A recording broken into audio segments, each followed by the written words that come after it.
Imagine yourself walking across a wind-swept moor. The sun is setting, painting the sky in hues of orange and purple. You hear a whisper on the wind, a fleeting sound that sends shivers down your spine. Is it just the wind, or something ancient and magical? Join us as we journey into the heart of English folklore, exploring the world of the Pixies and their enduring presence.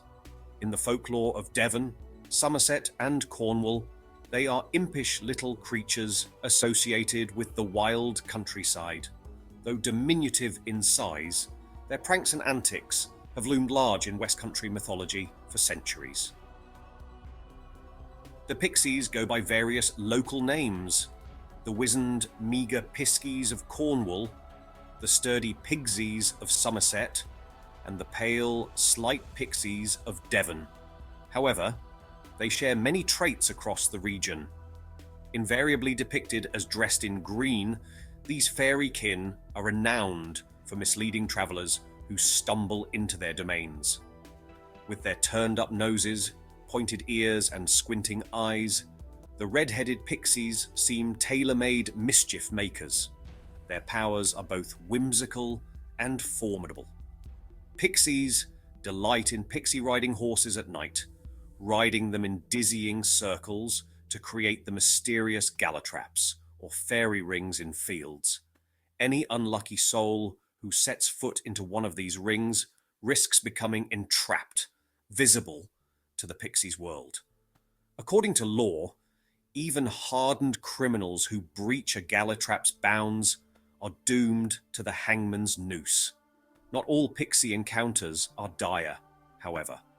Those who carry charms like willow wood crosses or breadcrumbs may avoid being pixie-led hopelessly astray. Pixies play all the pranks that are elsewhere ascribed to Robin Goodfellow or Puck, but they are particularly fond of misleading travelers. Anyone who comes unadvisedly and without precaution across pixie ground is liable to be pixie-led and can only save themselves by turning their coat inside out. But a person who by ill conduct or churlish ways has made themselves disliked by the Pixies is not likely to be let off so lightly. The diminutive folk, however, also have a propensity to help those who have earned their favour, aiding with farm work and chores akin to the legend of brownies. But should their goodwill be abused through rude behaviour, the Pixies' revenge is both creative and vexing. While largely unseen in modern times, beliefs in these capricious sprites have endured for generations, weaving persistently through rustic West Country traditions. The first written accounts came from authors like Anna Eliza Bray in the early 1800s. But, as later chroniclers like Ruth Tongue's vivid retellings show, the Pixies' imaginative hold remains unbroken in the West Country. Ruth Tongue, after several stories of bad characters left in bogs or streams, tells one with a well-deserved fatal ending: the tale of Old Farmer Mole. They'll tell you 3 things about an Exmoor pony: they can climb a cleave, carry a drunkard, and see a pixie. And that's what Old Farmer Mole's pony do. Old Farmer Mole were a drunken old toad as lived out over to Hangley Cleave Way, and he gave his poor dear wife and little children a shocking life of it. He never come back from market till his pockets were empty, and he was so full of cider he'd sit on pony hindside afore all the time, swearing till it rolled into ditch and slept the night there. But if his poor wife didn't sit up all night, he'd baste her and the children wicked. Now the Pixies they did mind, and they went to mend his ways. Wasn't no manner of use to try to frighten the pony, as he was so footsure and waywise he'd brought farmer safe home drunk or asleep for years, wheresoever the fool tried to reading to. This foggy night the old fellow were wicked drunk and waving his gad, and reckoning how he'd drub his wife when he gets to home when he see a light in the mist. "Whoa, fool," says he, "us be to home. Damn her for lighting a large candle like that. I'll warm her sides for it." But Pony, he wouldn't stop. He could see the Pixie holding the thick light and was over the blackest, deepest bog this side of the chains. Sucker Pony down in a minute with rider and all. But the old man keeps on shouting, "Whoa, fool, I'll speed her home," and rode straight for the bog. But Pony digged in his little hooves where he stood. Farmer gets off and catches a crack on the head and walks on toward the light. He hadn't got 2 steps when the bog took and swallowed him. So the old pony trots home, and when they see him come alone with peat muck on his legs, they knowed what did come to Farmer Mole, and they did light every candle in house and dance with joy. After that, wife left a pail of clean water out at night for the Pixie babies to wash in, pretty dears, and swept hearth for Pixies to dance on, and warm, prospered, wonderful. And Pony grew old, happy, and content. Similar equine escapades are attributed to the Piskies or Pixies of Cornwall and Somerset. The antiquarian Robert Hunt recounted a tale of them night riding a fine young horse with some 20 little sprites astride its back. These were presumably the same impish Piskies of typical small stature found throughout the region. Many fanciful origins have been ascribed to the Pixies and Piskies across the West Country over the years. One popular belief holds that they are the restless souls of unbaptized children. Another tradition claims they are the lingering spirits of ancient druids or pre-Christian heathens, i.e., not wicked enough for hell, but too impure for heaven's embrace. Such suppositions align with wider European folklore about the otherworldly provenance of fairies.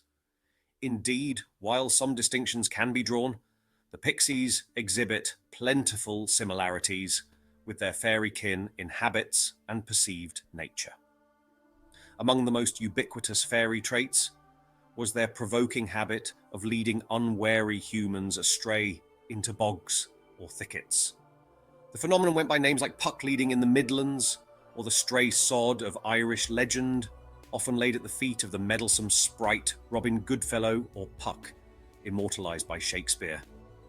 Whether roguish Piskies, sturdy Pixies, or elfin Pixies, the little folk who haunt Britain's westernmost lands have captured minds for centuries with their mysteriously mortal mischief. Bound to the living folklore of Devon, Somerset, and Cornwall, their legends have lingered even as modern inroads have swept aside many beliefs of old.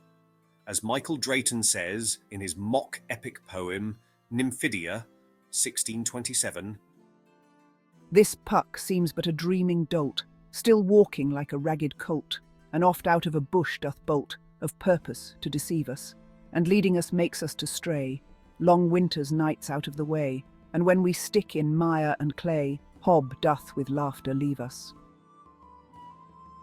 Many of the Fae are credited with this kind of trickery, among them the Gwyllion of Wales, but in modern times the West Country Pixies or the Cornish Piskies are the most usual culprits.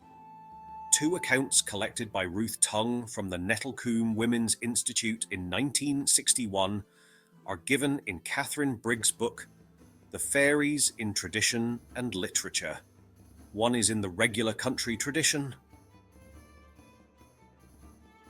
I were pixie-led once in a wood near Budley Salterton. I couldn't find my way out, though 'twas there, plain to see. I went all around about it 3 times, and then somebody come along to find me, and I thought, how could I miss the path? They said others was pixie-led there too. The second, given by the president of the WI, was more sophisticated, but perhaps even more interesting. I travelled to a house in Cornwall to do some secretarial work. When a farm came in sight, I walked in and asked if I were on the right track to the manor. They all looked a little queer. I thought it was because they never saw any strangers. But the farmer's wife was very kind and gave me careful directions, was to cross certain fields, and then go down a certain track to where there were 2 gates, and I must take the white one. She was so insistent on this that I had visions of a bull in the other field or fierce watchdogs, and the farm hands who sat by, they were having a meal, all agreed in silence. Well, I came to the bridle track. It was a misty, snowy, depressing day, and I didn't want to be late. I had to walk home after. Then I came to a gate at the end, set in a thick hawthorn hedge, one gate, and it wasn't white, and I had a most creepy feeling. I was determined not to lose that job. I was just starting work, and I needed the pay. Well, I went all along that hedge, and I pricked my fingers too, but there was only one gate. Then somebody came up the bridle track whistling, and the thick mist cleared, and there was no hedge. It was one of the farm labourers sent after me who knew what to do. "Here's your white gate, miss," he said, and sure enough, there it was, beside the other one. He didn't stop for thanks, but turned back to the farm, still whistling loudly. The old manor house was there, right in front of me, and I went in at a run. My job didn't take me more than an hour, and I simply ran past the farm. The woman looked out, and I waved and hurried on. I wish now I'd had the courage to ask if her boy wore hobnailed boots, or carried salt in his pocket, or if he had been told to sing or whistle. Whether Piskie, Pigsy, or Pixie, the little folk who haunt Britain's westernmost lands have captured minds for centuries with their mysteriously mortal mischief. Bound to the living folklore of Devon, Somerset, and Cornwall, their legends have lingered even as modern inroads have swept aside many beliefs of old. If you enjoyed learning about the fascinating pixie traditions of the West Country, be sure to leave a like and subscribe to the channel. Click that notification bell so you don't miss any of my future videos exploring the rich tapestry of English folklore. I love reading your comments as well, so let me know what other topics you'd like me to cover. Until next time, thanks for watching and farewell.